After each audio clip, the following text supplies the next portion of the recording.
Okay, great. Hi, Dr. Dokras. Thank you so much for joining us today. Hey everyone, I'm Shashwata. I'm the CEO and co-founder of Veera Health.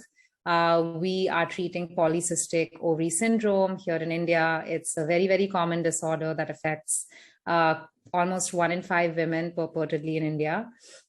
This is the Veera PCOS Lounge series where we discuss the most asked, most pressing questions from our vibrant PCOS community. And today we are very, very lucky to have Dr. Dokras, our medical advisor, here with us to answer some of your questions about getting diagnosed with PCOS. So Dr. Dokras, do you want to quickly introduce yourself? Sure. Hi, everyone. Thanks for having me on. It's a pleasure to be here at your first lounge meeting.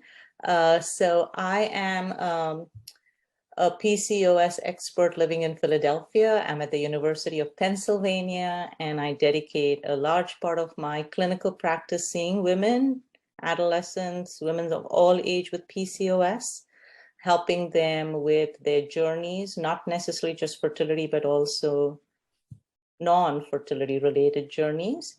I do research and that passionate about research in PCOS so we can bring new treatments and new directions for our patients. And I'm also involved with patient support groups and advocacy. So I really view PCOS as a whole.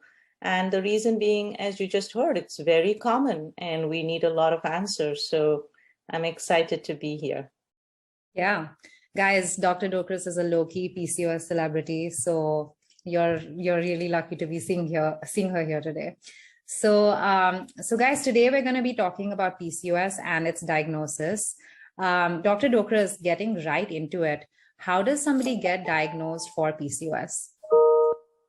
So the diagnosis of PCOS is based on what we call the Rotterdam criteria. So it was named just after the city Rotterdam in the Netherlands because in 2010, there was a meeting held there and the first Rotterdam criteria came from there. So that's sort of the background as to why it's called that. And then it has been reaffirmed with the evidence in 2018. So we still use what's called now the modified Rotterdam criteria. So there's 3 criteria there. The first one being that the periods don't come regularly. So patients don't get a period every month. Some of them may get a period every 3 months, 6 months. I even have patients who just don't get a period. Or it could be that they're very, very frequent, and that's less common. The more common one is that they're far apart. The second criteria is either excessive hair growth, and it's not like eyebrows, hands, arms, and legs. It's more the midline. So upper lip, chin, in the middle of the chest, above, below the belly button. So the middle of the body, excessive hair, excessive acne, but beyond the teenage years, like in adult life, and really supported by high male hormone levels. So they're never going to be like in a man's range. It's not that kind of high male hormone, but just a little bit above the female range. Right. And then the third criteria is if we do an ultrasound and look at these ovaries, they have lots and lots of little follicles in them. So not cyst, that word polycystic was incorrect. It was named several years ago, not like at Rotterdam time. It was named, the first reports are 1930s and 40s, so that long ago. And that's why the misconception that these are cysts in the ovaries are really follicles. Each has an egg and it's part of a woman's fertility, but the count is higher. So if we look at somebody who has PCOS, she has more follicles. So we have some cutoffs for the count as well as for the volume. So those are our 3 criteria: period related, male hormone related, and then ultrasound related. And any 2 out of the 3 will give us the diagnosis. Got it. Okay, that's super interesting. It's interesting to hear that polycystic is actually the wrong label for it. Right. The scientific could have been polyfollicular, but that's hard now. And just a little interesting tidbit is about 4 years ago, there was this movement to try and change the name because it really doesn't demonstrate what's going on. There's so much more besides what's happening in the ovary. Yeah. And there was a lot of discussion between the scientific community, the patient community, that should we change the name to really represent more of what's happening?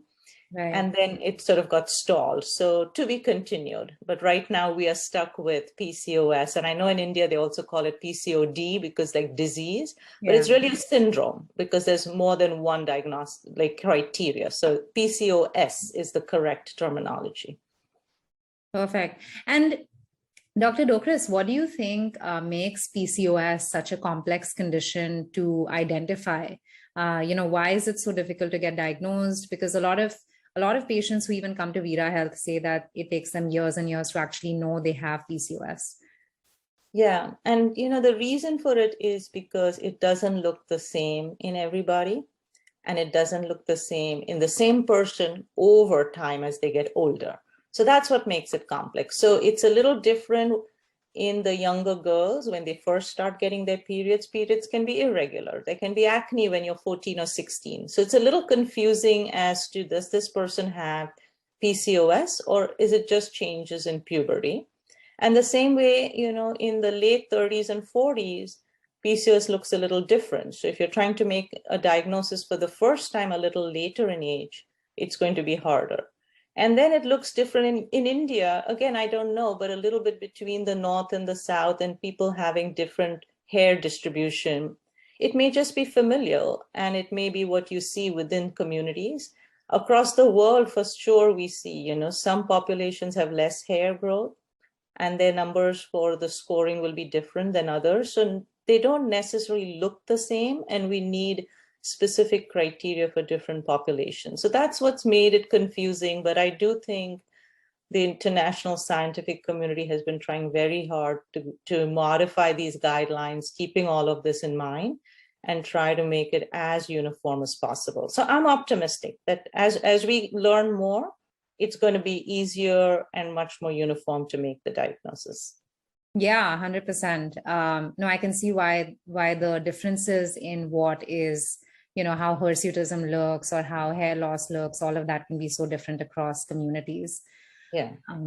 So you started to talk about this a little bit, Dr. Dokras, but, what are the symptoms of PCOS? What are the signs and how does PCOS actually change as a woman ages, across her different age groups? Yeah, so the commonest symptoms that patients come to us with are irregular periods, weight gain or difficulty losing weight. So even though it's not part of the diagnostic criteria, that is the complaint that they'll come with. Then the hair growth is up there. And then the sort of in that group is difficulty getting pregnant. Right. So those are the sort of common presentations. And so how does it change over time? So as we talked a little bit, in the adolescent younger girl, one should wait. Periods will regulate themselves by the time they're 17, 18, 19 in general. And so don't rush into making the diagnoses. At the other end of the spectrum, in the late 30s and 40s, periods again become regular. And this is because the ovaries start shrinking. And now they're not PCOS-like anymore. And so the woman will start ovulating every month. So at the two ends, you have these sort of different presentations that might occur. The hair growth, unfortunately, stays. Once there's the dark, thicker, coarser hair, that's not going away even in the 40s or around menopause. And sort of the best way is to zap it out with laser or electrolysis. Yeah. And there's nothing to do with the ovaries. You're not going to present with pain in the ovary. The ovary is not going to twist. These are not that enlarged. They're really small follicles.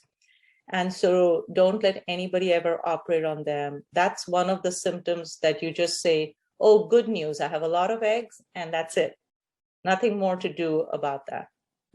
So you're saying that the ovaries themselves, you don't need to do anything about that. Nobody should be operating on it if you have PCOS. Absolutely. Correct. They would not cause pain. If you have pain in the ovaries, it's some other reason. It's not PCOS.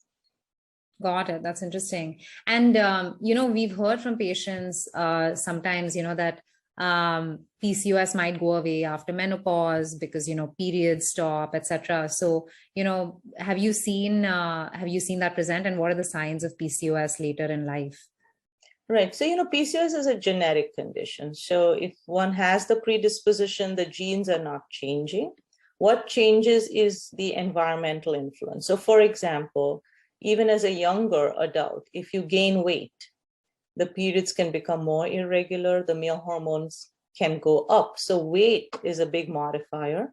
And hence, if you lose weight, periods can get better, and acne, male hormones can get better. So there's already a modification even before you get older, even in your reproductive years. It's not that the PCOS has gone away. You have made it better by changing the environmental influence. The genetics are still there. It's the same like a diabetic. You may have a family history, but if you're careful, not everybody gets it. Or if you become pre-diabetic, you can still control it. It doesn't mean that your genetic predisposition has gone away. It just means you've done a good job taking care of it. So that's the modifier. Now, the age-related modifier, though, the periods will get regular. And actually, if I do a blood test in somebody who's, say, 45, her male hormones may be totally normal because now they've begun to decrease with age. So that part of PCOS has gotten better. Yeah. But because they had PCOS when they were younger, they still are at a slightly higher risk for diabetes, cholesterol problems. So even as they get older, they need to watch all of that. So that risk still is there. It may never manifest itself. If you've taken great care through the 20s and 30s, you may never become diabetic. And that's fine. But it's not like gone away, you know, it's underlying and you have controlled it well, or you need to control it. Got it. Okay, that makes a lot of sense. So later in life, you know, she may still see an increased risk for more of the metabolic pieces of it, even if the irregular periods themselves have been sorted. Gone away, right? So so we sort of call these reproductive and metabolic phenotypes. So the reproductive phenotype will get better, but the metabolic phenotype might remain. And depending on the extent of the hair growth, it won't get worse, but it remains because, you know, the thicker, coarser hair, as I said before, just doesn't go away. So you need to do something mechanical to remove it. And unfortunately, around menopause, there's anyways this imbalance between estrogen and testosterone that women who don't have PCOS also will have a little bit of hair growth on the chin, upper lip, and they need to zap it out. So again, it's a little confusing. Is this just normal menopause transition? Or it's not like your PCOS is getting worse at that time. If you see some additional hair, it's just that transition through menopause. Got it. And so last two questions for you, Dr. Dokras. Firstly, what would you say are the immediate signs for somebody to go see a doctor for PCOS, you know, whether it's physical or other, you know, more internal symptoms? Yeah. I think if as a young girl, the periods haven't got regular for at least 3 or 4 years after you start getting your periods, it's good to go in for a checkup just to make sure you're not missing something major. But a couple of years is okay. As an adult, if your periods start getting irregular, 3 to 6 months irregular periods, I would go and get it checked up. 1 or 2 months can happen due to a number of things, you know, exams, stress, travel, a lot of things can throw your periods off. So I don't think you need to panic with a 1 or 2 periods going off schedule, especially if you've had regular periods. But if it's more than that, then certainly get it checked out. If you have excessive hair growth, more than your other family members, more than your sisters, cousin, mom, then it might be hormonally driven. So that would be another flag to say, I need to get it checked. Those really are our 2 main ones. A lot of patients will come because they're not able to lose weight and they want to know, oh, is it PCOS? But if your periods are regular and you have no hair issues, it's really not going to fit in the diagnosis. So that should not be the driver that anybody and everybody with a weight problem now starts thinking they might have PCOS. You still need to think about the Rotterdam criteria and say, do I fit into any of these?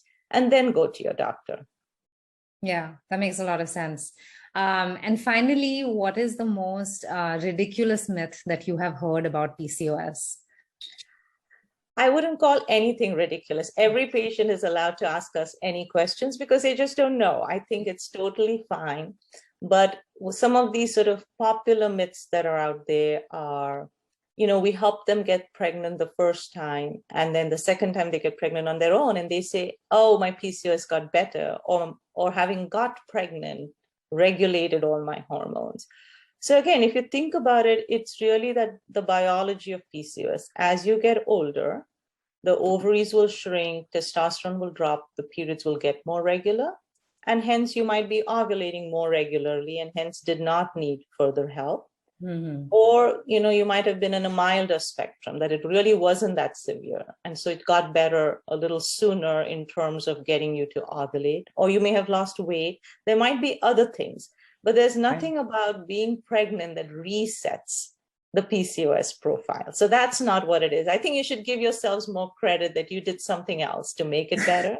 And it didn't just happen automatically. Yeah. Guys, getting pregnant is not the answer to everything. Surprise, surprise. But no, that's really helpful. Thank you so much for your time, Dr. Dokras. This was really helpful. Everyone out there, this is the first in our Veera PCOS Lounge series, and please stay tuned for our next few videos with more information on PCOS. Thank you so much. All right. Bye-bye. Bye.